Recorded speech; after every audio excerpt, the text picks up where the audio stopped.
Olá a todos, Ferhel aqui, e o vídeo de hoje eu vou estar lendo os comentários que eu recebi nesse canal. Então vamos para o vídeo que vai ser bem legal.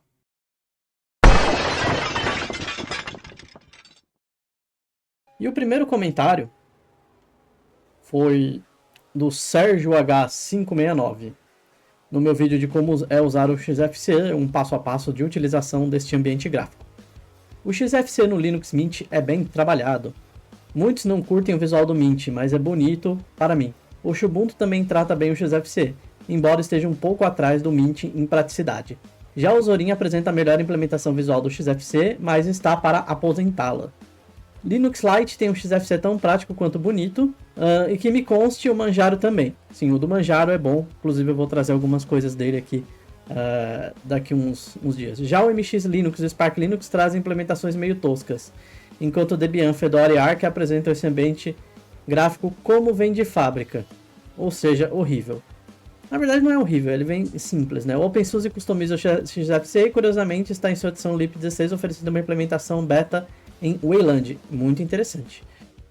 E é isso, gente. Então, para quem não sabe, o XFCE de todos os ambientes gráficos do Linux é o que eu mais gosto, né?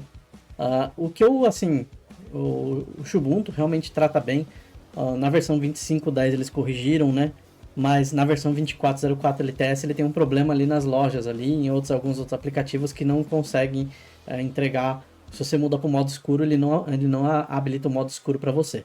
Mas é uma coisa que, tipo assim, dá para ir usando, né? Sem problema nenhum. Mas, assim, de todos, realmente, eu acho que o que melhor implementou o XFCE o Mint. Não em questão de beleza, mas eu acho que no conjunto como um todo, na praticidade, na entrega ali do produto final, eu acho que o Mint XFCE é o que está melhor hoje em dia. Tanto que muito provavelmente, acho que no meu notebook novo, eu vou estar usando o Mint XFCE em vez do Xubuntu nele. Então é isso, gente. Agora vamos para o segundo comentário, que foi do Aeres6, né? Não sei como que lê isso daqui. Irmão, consegui instalar e rodar o 6.11 no lugar do 6.14 no Zorin OS 18, mas quando faz o boot, o Note não reconhece Wi-Fi nem rede. Volto para o 6.14 e tudo reconhece, mas ainda não funciona o NVIDIA Driver 470. Tô bugado aqui. Tem alguma coisa para tentar fazer reativar o Wi-Fi no 6.11 para tentar rodar o 470? Muito agradecido. Bom, eu passei já um procedimento aí nesse comentário, né? Não sei se deu certo. Se deu certo, aí você me avisa depois, tá? E no caso, tem que ser o generic, tá? O 6.11 natural também não vai funcionar o 470. Isso aí foi uma implementação que fizeram ali do generic, né? Se você quiser um kernel puro, acho que o 6.8, se eu não me engano, acho que se você achar um kernel chamado Licorix, também vai funcionar. Mas aí tem que sempre dar uma olhada, né? E é isso, né? Então, espero que tenha funcionado. Se não funcionou, me manda um aviso aqui que eu testo qualquer outra solução aqui depois. O terceiro comentário foi do Piato Azul no meu vídeo de como usar o XFCE. Foi um vídeo bem comentado desse ano. E aí, Fer, é ótimo poder usar o XFCE, né? Ele quis escrever isso, conta um pouco a RAM. Valeu, mano. XFCE, Linux Mint. É uma pena eu tenho a peça de reposição para o meu notebook gamer que me custou $80. Nossa, $80 aqui no Brasil, dá uns R$ 400, acho, uma coisa assim. Lá na Argentina acho que deve dar até mais. Agora tem a peça de reposição e o álcool isopropílico. Importante você ter o álcool isopropílico. Que me custou mais $8 por 200 ml. Aqui acho que é bem menos o valor. Tudo que precisa agora é do dissipador de calor de carbonato de baixa condutividade MX4. Sei que o MX6 é melhor, mas eles simplesmente usaram sobras do MX5 defeituoso como se fosse o MX6. Eu acho que fizeram uma montagem das peças. Eu preferi o confiável MX4. E saudades do meu antigo computador de mesa, ele funcionava perfeitamente só com Linux. Gosto do Chrome, mas sinto falta do Firefox. Esse último já não é tão gratuito como era antes, enquanto o navegador Opera ainda é. Saudações. Ele falou bastante coisas aí, mais principalmente relacionada a hardware. Eu tô pensando, né? Na verdade, eu falei do meu próximo notebook, mas eu não sei se vai ser um notebook ou um desktop, né? Se eu vou montar um desktop gamer ou se eu vou comprar um notebook ainda, né? Tô avaliando essas situações, né? Bom saber, né? Vou ver aí as peças aí que eu vou estar montando no meu equipamento novo, né? E no caso, ele citou aqui o Chrome. Na verdade, assim, o Chrome em si ele é gratuito, né? Só que ele tem partes proprietárias, né? É, então, que são licenças DRM, né? Mas o software em si é gratuito, ele só não é open source, né? Tem uma diferença aí de software open source para software gratuito. O motor dele, que é o Chromium, beleza, é open source, né? Não tem problema nenhum, né? Mas aí a implementação dele deixa de ser open source, né? As outras licenças, né? Mas assim, continua sendo gratuito, né? Você não paga para baixar o Chrome nele, né? Pode ser que de repente algum recurso de alguma extensão, alguma coisa assim acaba sendo pago, mas aí não é o Chrome que está colocando extensão. Tá, beleza, tem o ponto ali de aumento ali de espaço do Google Drive, né? Do Gmail, mas aí outros 500, né? Não entra no ponto ali do Chrome. O Chrome em si, o navegador, acaba sendo gratuito, mesmo não sendo um software open source, um software livre. Apesar de que partes ali, como o motor dele, seja open source. O quarto comentário foi no DistroC, um site bem legal, né, para quem quer testar distros Linux. Ele disse que tentou entrar, mas deu erro. Ocorreu um erro ao iniciar o Ubuntu Mate, proxy detectado. Isso aí, ó, pode ser de repente alguma configuração aí de rede do seu equipamento, né, que esteja com o proxy alterado, né, ou então no dia o site estava com alguma inconsistência, né. Aqui não deu esse erro, né, mas eu vou testar umas outras distribuições dentro dele para ver se alguma outra chega a dar esse erro. Agora, o próximo comentário, no Lendo Comentários do canal, parte 28, do Victor W4T8G. XFC é vida, o Cinnamon também. Tenho dois PCs 1 i 7 com 32 GB de RAM e um Ryzen 5 com 16 GB de RAM e uso o Mint XFC em um e o Cinnamon em outro. Tentei usar Pop! OS e Zorin, mas a questão gráfica me incomoda porque me acostumei ao tempo de resposta de quase 0 milissegundos do XFCE, e esses com gnomes são levemente mais lentos. A gente fica mal acostumado com a velocidade.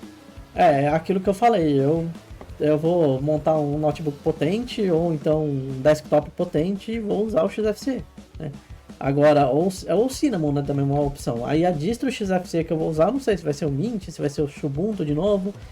O Xubuntu, eu particularmente assim, eu gosto de usar versões LTS, né, da Canonical. Eu não gosto muito das versões que são mais curtas, né? Eu gosto das LTS. Então, se eu acabar pegando ali quando estiver lançando a 2604 LTS, aí pode ser que eu resolva usar o Xubuntu. Caso contrário, eu parta para o Mint. Mas eu vou fazer uns testes aí para ver qual que vai me agradar melhor. Mas certamente vai ser XFCE. Tá? Agora, o próximo comentário do Sérgio H569. E nesse caso aqui eu vou falar aqui, vivendo e aprendendo. Foi também no meu Lendo Comentários do canal, parte 28. O Warsaw depende do systemd. O colega que se queixou do MX Linux topou com o fato de que o systemd não vinha como padrão. Até sua edição 23, o MX pode ser opcionalmente iniciado com o systemd, bastando escolher a opção no menu de inicialização. Na edição 25 isso não é mais possível, mas o MX é oferecido em ISOs, com o sistema iniciando com o systemd e ISOs, né? E eu acabei cortando o comentário aqui. Mas assim, como eu falei, vivendo e aprendendo, não sabia desse ponto. Muito obrigado por ter me falado isso. E em questão do Warsaw, como eu falei, conheço alguns bancos que usam, outros não, acho que não estão mais utilizando. O Bradesco eu entrei, acho que não precisei do Warsaw, que é o banco que eu utilizo atualmente. A Caixa acho que também não. A Caixa eles pediram só para fazer um reconhecimento ali num caixa eletrônico Caixa, do meu computador no caso, mas eu ainda não fui fazer para poder fazer transações bancárias usando o meu computador, desde que seja Caixa. Santander nunca tive problema, e a última vez acho que eu instalei um Warsaw num banco foi quando eu fui no Itaú.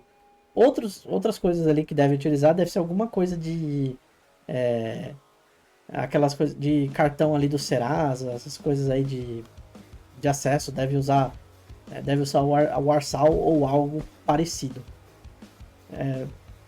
Acho que esqueci o nome desses aí. Eu usava muito, geralmente, quando eu trabalhava no fórum, né? Geralmente quem tem cargo mais alto ou acaba usando, né? Esses cartões aí como se fosse um identificador, né? Também. Mas faz tempo que eu não vejo alguma coisa que exija o Warsaw. Posso estar, ainda tenha, deve ter coisa que ainda usa, mas tem outros recursos que muitos locais já estão utilizando em vez de usar o Warsaw. O próximo comentário, no kernel, também no meu vídeo do kernel 6.14 para o 6.11 generic, do Valde Sono. Estou tendo muitos problemas com o Mint 22.2, kernel 6.14 e a placa NVIDIA GeForce GT 730. Eu usaria o driver NVIDIA 470. O inferno, sou obrigado a voltar ao Windows quando preciso da placa para trabalho. Não tenho kernel antigo para trocar, tenho que baixar. Você acredita que esse problema de compatibilidade será resolvido em alguma versão futura do kernel? Thanks. Você pode tentar usar o kernel, o driver novo, né, dependendo, tem muita coisa que já está resolvendo, mas para usar, no caso, o driver 470, você não vai mais conseguir. Voltando é o único jeito. Tem como pegar o 6.11 generic, tem como baixar, mas fora isso não tem como. Por quê? Porque a NVIDIA não estava dando mais suporte, um monte também de sistema também não está dando mais suporte. No Windows 11 acho que não deve funcionar mais legal, no 10 funciona, mas é arriscado, pode ser que pare também de repente de funcionar, ou funcione meia boca, porque já são placas antigas, é uma tecnologia Kepler que não é mais utilizada. E aí você tem programas que também, o OBS Studio. Eu não consigo mais usar ela no OBS Studio moderno. Se eu quiser utilizar ela, eu tenho que voltar para a versão acho que 28 ou 29. Que foi acho que as últimas que deram suporte para essa tecnologia Kepler. Na versão mais atual do OBS Studio, eu não consigo mais utilizar. Tantos outros programas também, não consigo mais utilizar ela. Eu estava querendo testar um aplicativo um editor de código, o Zed, né, Zed ou Zed, né, depende aí como que você achar melhor chamar. Mas não vai funcionar, porque ela precisa aí de uma placa que consiga funcionar bem em Vulkan, né? E no caso, essa minha placa não funciona legal em Vulkan. Na verdade, acho que ela nem funciona em Vulkan. E o seu caso é o mesmo que o meu. Eu tive a sorte no Ubuntu, consegui voltar. Outras distros aí eu vi que às vezes precisa refazer uma reconfiguração a mais. Ou então, dependendo do que for, tentar usar o Noval para ver se não fica dando certos problemas, igual de repente não utilizar o 470. Pode ser que de repente no 535, no 550 ela seja implantada, mas por enquanto não vai estar funcionando com um driver proprietário, somente com open source, e não vai estar funcionando, acho que é 100% nesse quesito, por se tratar de um hardware mais antigo. Agora no meu vídeo de Linux nos notebooks, porque dificilmente vem uma versão realmente amigável. Comentário do Davi Sanclati, ele escreveu: Haiku deve ser interessante. Bom, gente, para quem não sabe, o Haiku também, ele não é uma distribuição Linux, ele é um outro sistema ali que acaba sendo baseado no OpenBIOS. Eu acho que a versão mais nova do Haiku, talvez ali tem algumas coisas ali de Linux, né? Acho que eles estão fazendo um port para Linux nela. Mas também, se eu não me engano, tinha alguns netbooks também nessa época aí, há muito tempo atrás, quando surgiu uma febre aí de computadores que vinham com Linux, né? E também outros sistemas. Eu acho que veio muito na época, não era nem essas distros aí que eu citei, foi o KeepOS que eu citei, foi o Polycorp Positivo, ou então tem o Lux que eu nem citei no vídeo, o Guta. Antigamente o pessoal geralmente vinha com Satux, e quando não vinha com BIOS ou alguma coisa muito parecida, que não era nem Windows nem Linux, então era mais complexo às vezes de repente de você estar mexendo. Mas geralmente ele vinha assim em netbook, eu só cheguei a ver eles em alguns netbooks. Pra quem não lembra, o netbook era tipo um notebook menor, né? Ele ocupava menos espaço, ele às vezes vinha em tamanho diminuto, mas que acabou morrendo, né? Você não vê mais netbooks no mercado. Tem gente que de repente pode achar que o XPS seja um netbook, mas não, o XPS é um notebook, mas com dimensões reduzidas. O netbook era bem menor. Tanto que chegou até vir aí uns netbooks na época que eu cheguei a pegar com teclado AZERTY. Para quem não sabe, esse teclado AZERTY é a sequência. As primeiras letras ali do teclado, elas vêm QWERTY, né? No teclado AZERTY, ele vem AZERTY. Geralmente era padrão belga, se não me engano. não padrão francês. Então acaba sendo... Era poucos, mas vinha. E era uma dor de cabeça pior, eu acho que até que o Satux. Mas eu vou dar uma olhada aí como que tá hoje em dia, mas você não, é uma coisa que você não vai conseguir implantar de repente um software que funcione em Linux hoje em dia, ou então que funcione em Windows, porque é um outro sistema, uma outra linguagem, uma outra tratativa de instalação de programas, então acaba sendo uma outra diferenciação no caso. O próximo comentário do Galvão Fabrício. Bom dia, amigo. Excelente vídeo, mas tenho uma dúvida básica. Eu preciso baixar o emulador BIOS e tem no diretório ou apenas com a ISO? E a ISO, o Lutris faz todo o processo por mim. Só precisa baixar a BIOS. O resto o Lutris faz. Esse vídeo aí foi no meu... Esse comentário foi no meu vídeo do... usando emuladores no Lutris. Então, aí a única coisa que você vai precisar pegar é a BIOS. O resto, o próprio Lutris acaba fazendo. E o último comentário, o comentário 10, do Valesco Chimendes, 9764. Linux nos notebooks, porque dificilmente vem uma versão realmente amigável. Geralmente as distribuições que vêm são bicheira. Tenho a impressão que é esse preconceito ao Linux nos dias de hoje seja mais por causa do que anos atrás aqui no Brasil a maioria vinha com Satux, que é uma porcaria, que eu já citei aqui nesse meu vídeo. Agora, se viesse com uma distribuição como um KDE, um XFC, Cinnamon ou Mate, seria muito mais amigável. Também não é só isso não. Se eu não me engano, acho que o Polycorp vem com Cinnamon. O KeepOS também, acho que se eu não me engano, atualmente está usando o Cinnamon. O problema é que às vezes vem um kernel mais desatualizado nessas versões. Elas também têm algumas implantações ali que não tem o porquê que eles colocam isso, não vem em loja de aplicativos. Tem algumas limitações que você vai tentar instalar algum programa, aí você não consegue instalar, mesmo baixando a versão compatível com aquela versão. O KeepOS é em cima do Debian, mas eu já vi gente falando que baixa o pacote, não consegue instalar usando o apt-get ou o dpkg, não consegue instalar via loja, nada disso, não consegue fazer funcionar.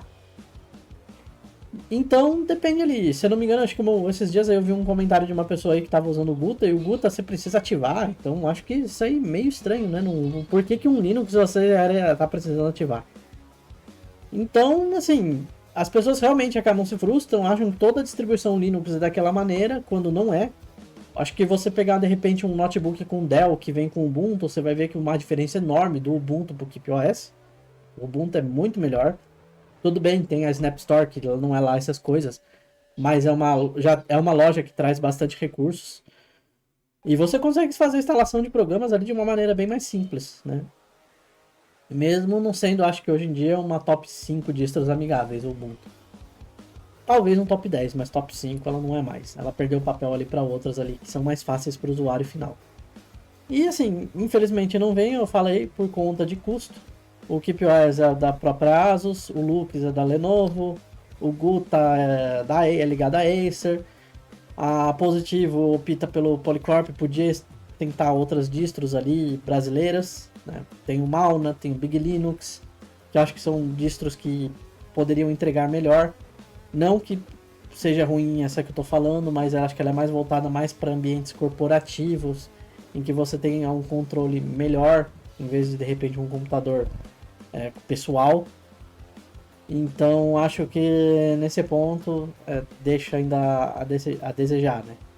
Muito por conta do custo. Essas distros aí que eles colocam, eles não vão pagar nada, mas se eles quiserem colocar o Ubuntu, Mint, um Zorin nos seus notebooks, eles vão estar pagando para essas empresas, né?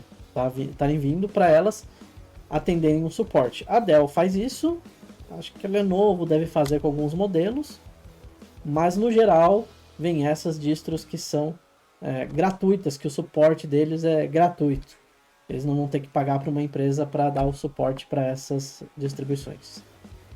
E é isso, gente. Eu espero que vocês tenham gostado desse vídeo. Se vocês gostaram, curtam, comentem, compartilhem e deixem a opinião de vocês sobre o assunto. Eu vou ficando por aqui, gente. Muito obrigado a todos. Até a próxima e fui!